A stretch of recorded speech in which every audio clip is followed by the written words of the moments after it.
it split open. So there are a couple of reasons why the Aron Shel Yosef made it split. But here, Rav Pam asked this question: what would have happened had Moshe not taken the Aron Shel Yosef? Let's say it didn't work out. Moshe Rabbeinu, he hadn't been such a chassid and such a chacham. He hadn't taken the Aron Shel Yosef. What would have happened? The Yidden would have gotten to the Yamsuf. They would have gotten there, and they would have been stuck. And the Mitzrayim would have caught up to them and just taken everything back. Aside from the fact, let's not discuss what they would have done to the Yidden. They would have shoved them back to Mitzrayim, or they would have killed them. We don't know. But one thing for sure, they would have caught up with them, and there would have been the water in front of them, the Mitzrayim behind them. They would have taken back all the money. So the fact that Moshe Rabbeinu was such a chassid, he wasn't just a chassid. Moshe Rabbeinu was also such a chacham, because Moshe Rabbeinu saw further down the line. Everybody was just busy grabbing, but Moshe Rabbeinu saw, listen, everybody can grab all they want, but if I don't take that Aron Shel Yosef, the Yam is not going to split, and then the Mitzrayim are going to take everything back. Therefore, the Mechilta says that Moshe Rabbeinu, besides being a chassid, he was also a chacham, because he saw even more than the rest of Klal Yisrael. You go a little further, so the Yidden come to the Yamsuf, and it says, "Vayomer Hashem Moshe ma titzak elai." Why are you screaming to me? Why are you davening out loud? Daber el bnei Yisrael v'so. Tell the Yidden, stop screaming now. Now's not the time to daven. Don't scream out to me. Daber el bnei Yisrael v'so. Just go. There's beautiful kasha from the Shiur Shalom, which we like to say over here. The Shiur Shalom wants to know, what should the Yidden have done? They came to the Yamsuf. The Mitzrayim were chasing them. They were mortal. There was a very serious danger over here.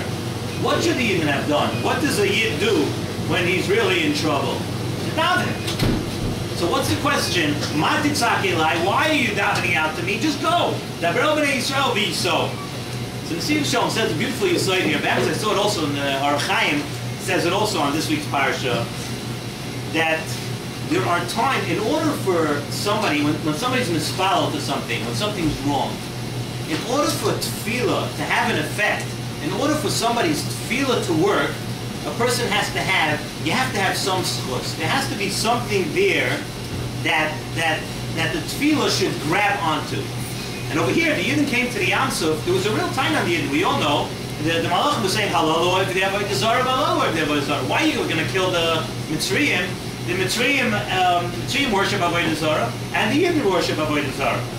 So why were they any better? So really, the Yidden were in a very precarious predicament over here.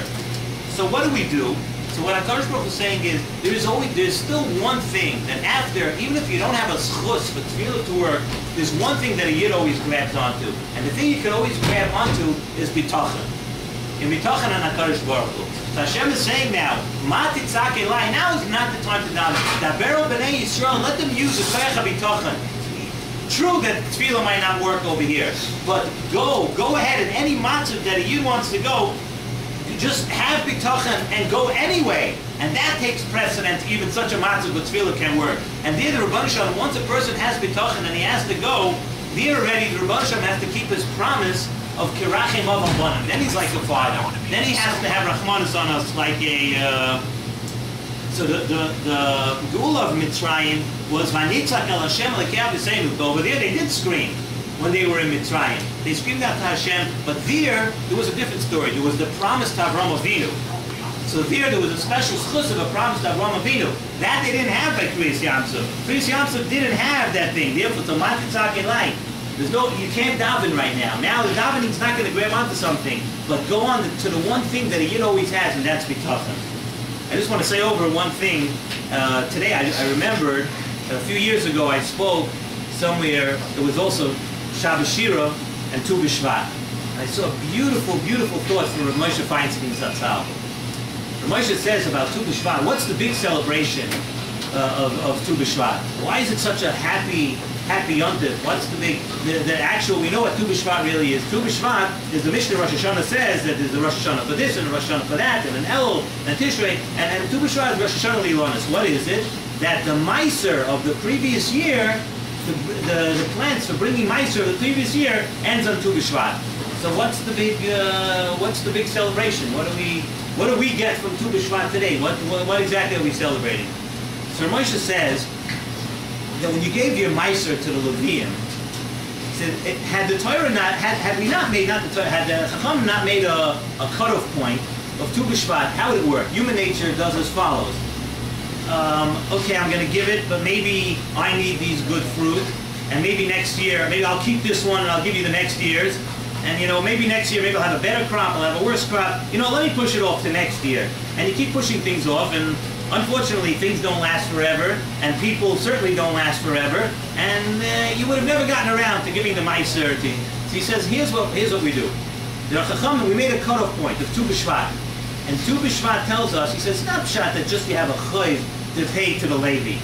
When you give that Meiser to the Levi, what it does is, it shows you and proves to you that the other 9 out of 10 now really belongs to you. Until you pay up and give that Meiser, the rest of it doesn't belong to you either.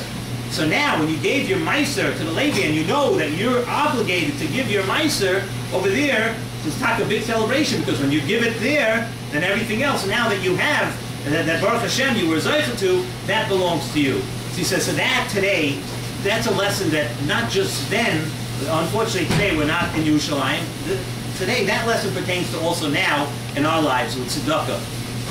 So the human nature is also what happens with tzedakah, that a person makes money, and he makes a profit, and he says, you know what, I'll give it tomorrow, I'll give it next week, I don't know if this is the right tzedakah, I don't know if this is the right ani. So Ramosha says that a person always has to have in mind that it has to be a cheshbon, the tzedakah and your meiser, and giving meiser from every profit that you make. So Ramosha says that a person should gauge himself per year. He says it's even better if you do per month, even better if you do every week, but even better if you do it every day. He says, but one thing you know, the celebration, the lesson of Tu B'Shvat teaches us that even today, when you earn something, until you give the portion away to tzedakah that you're supposed to give away, the rest doesn't really belong to you.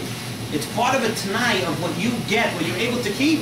You're able to keep it because you give tzedakah. He says, and that's a beautiful lesson that's the big celebration of Tu B'Shvat, that we always keep on our mind the aniyim. We always keep on our mind the people that are less fortunate, the people that need the tzedakah. And when we give it to them, we talk to have a big celebration that everything that the Rebbeinu Shalom gave to us, which was such a bracha, and every little thing that the Rebbeinu Shalom gave to us, that's a bracha, now it's ours. So it's not going to cause the celebration. And that is the celebration of Tu B'Shvat.